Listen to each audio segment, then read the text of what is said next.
Dans le processus d'accompagnement des communes par le Programme national de développement participatif, la région de la Damawa a ressenti les effets induits de l'appui au 11e FED, Fonds européen de développement, implémenté par l'AFD, l'Agence française de développement, dans le cadre d'un accord de délégation de fonds. Ici, on est passé par la mise en place des infrastructures socio-économiques et des investissements en appui aux filières porteuses et au désenclavement des bassins de production. Tout cela avec la participation des syndicats communaux. De façon générale, les projets de FED agropastoral du PNDP, c'est R1 et R2. R1, c'est le désenclavement des bassins de production. Ce sont des projets qui sont portés directement par des syndicats des communes de la Vina et du Mbere.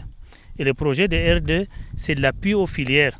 Il s'agit d'appuyer les organisations paysannes, des producteurs, pour améliorer leur production et la commercialisation.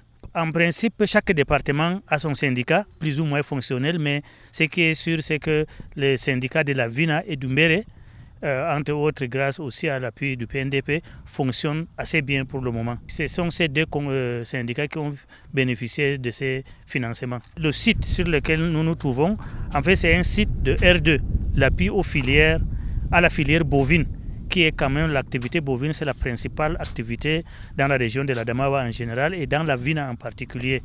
Mais la particularité, comme c'est un projet de certaine envergure, il n'est pas porté par une organisation paysanne, il est porté directement par le syndicat de la commune parce que ça doit être mis à la disposition du plus grand nombre.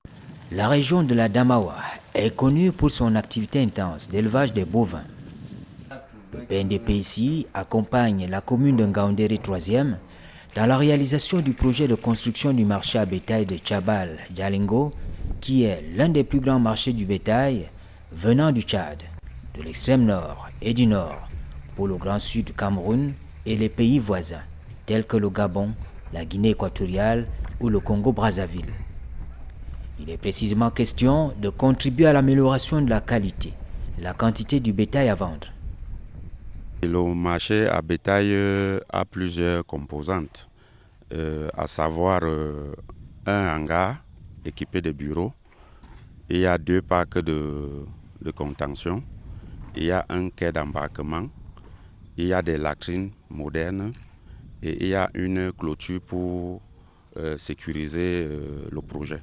Les travaux viennent de démarrer, l'entreprise est fortement mobilisée et lorsque nous voyons la mobilisation de l'entreprise et les approvisionnements des chantiers, nous pouvons penser que d'ici 2 mois, le projet va arriver à son terme. Bon, c'est un marché qui existe d'abord. Il a âgé de plus de 30 ans, hein. Il existe et il est fonctionnel. Maintenant, il a besoin de commodité pour le rendre plus fonctionnel, plus confortable. C'est pour cela que vous avez derrière moi là un parc de contention, il y en a même 2, qui sont en bois ou en bois vivant. Et maintenant, nous voulons faire des parcs plus modernes avec un sol bien cimenté, avec des cailloux et bien clôturé, de telle sorte que les animaux qui sont à l'intérieur soient très bien contenus. Ça, c'est d'un. Et de l'autre, il y a un bureau maintenant, parce qu'avant, il n'y en avait pas. Vous savez, le jour du marché, ici, c'est le samedi. Il y a des milliers de bêtes qui arrivent, enfin des centaines, qui arrivent, qui sont vendues ici. Il y a les services vétérinaires, par exemple. Il y a les syndicats, il y a les impôts qui sont là. Et pour percevoir les taxes pour la sécurité, il y a même la police et la gendarmerie. C'est pour cela qu'il y a 2 bureaux. Le marché de bétail de Tchabal Jalingo vient un peu moderniser, puisque là nous sommes sur le site d'un marché à bétail qui existe déjà. Donc vient apporter des équipements modernes qui permettront non seulement de sécuriser les transactions financières qui s'y passent, mais aussi de protéger les bêtes lors des transactions financières. Quand on vend les animaux, je reviens, la particularité des marchés à bétail, c'est que dans la Vina ou dans la Damawa, c'est qu'il y a beaucoup d'animaux qui arrivent, mais tous ne sont pas à vendre. c'est des accompagnateurs. Parce qu'on ne peut pas conduire un seul animal au marché, c'est difficile. Donc on apporte tout ça, vous allez voir que c'est rempli d'animaux. Mais les animaux qui seront vendus, on va leur faire des marques de peinture et qu'on les enferme donc dans le parc. Et les accompagnateurs retournent dans les Waldais. Et ce qui est davantage intéressant dans la Damawa, c'est l'implication visible des collectivités territoriales décentralisées à travers les plans communaux ou plans territoriaux de développement. Spécifiquement dans le département du Mbéré, on voit à l'œuvre les organisations professionnelles dans la conduite du développement local. Alors le département du Mbéré est composé de populations de plusieurs activités.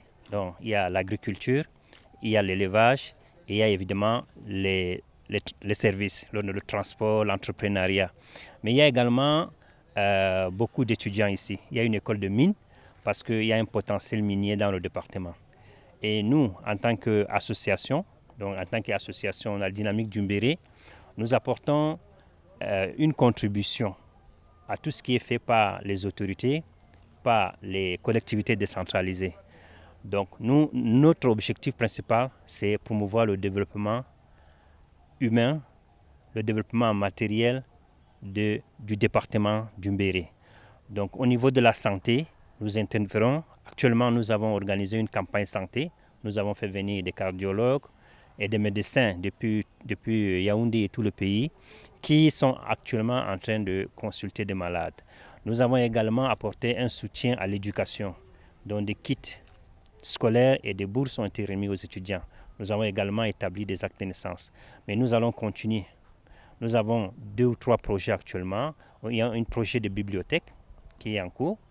Il y a un projet de mutuelle santé pour nos membres. Mais nous n'allons pas nous arrêter là.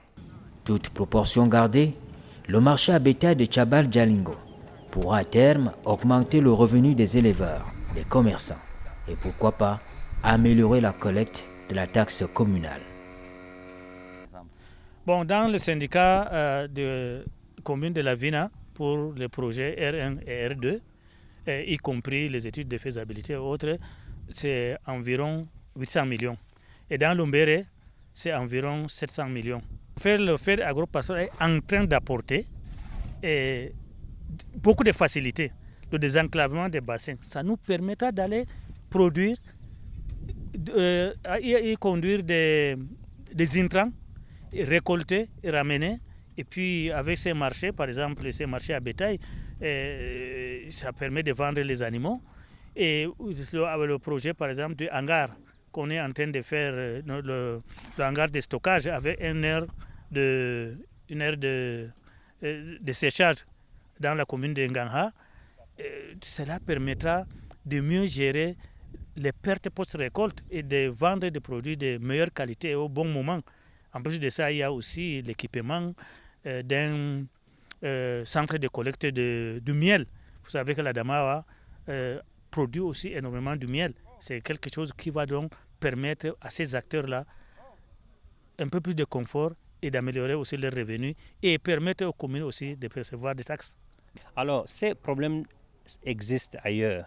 Ce sont les problèmes d'emploi, ce sont les problèmes d'éducation, ce sont des problèmes de santé, des infrastructures, je veux dire, des infrastructures de santé, des infrastructures d'éducation et bien évidemment de l'emploi et de l'entrepreneuriat.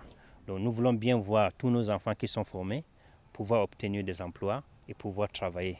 Nous voulons bien voir des infrastructures de santé dans tous les arrondissements de notre département. Nous voulons effectivement avoir toutes les formations techniques dans notre département. Évidemment, tous les projets, que ce soit R1 ou R2, sortent quand même du plan territorial de développement qui a été élaboré de façon participative avec les acteurs locaux.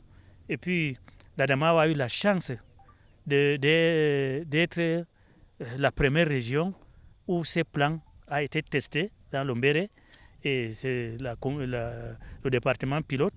Et grâce à ces résultats, on a étendu l'activité dans 12 autres départements du pays.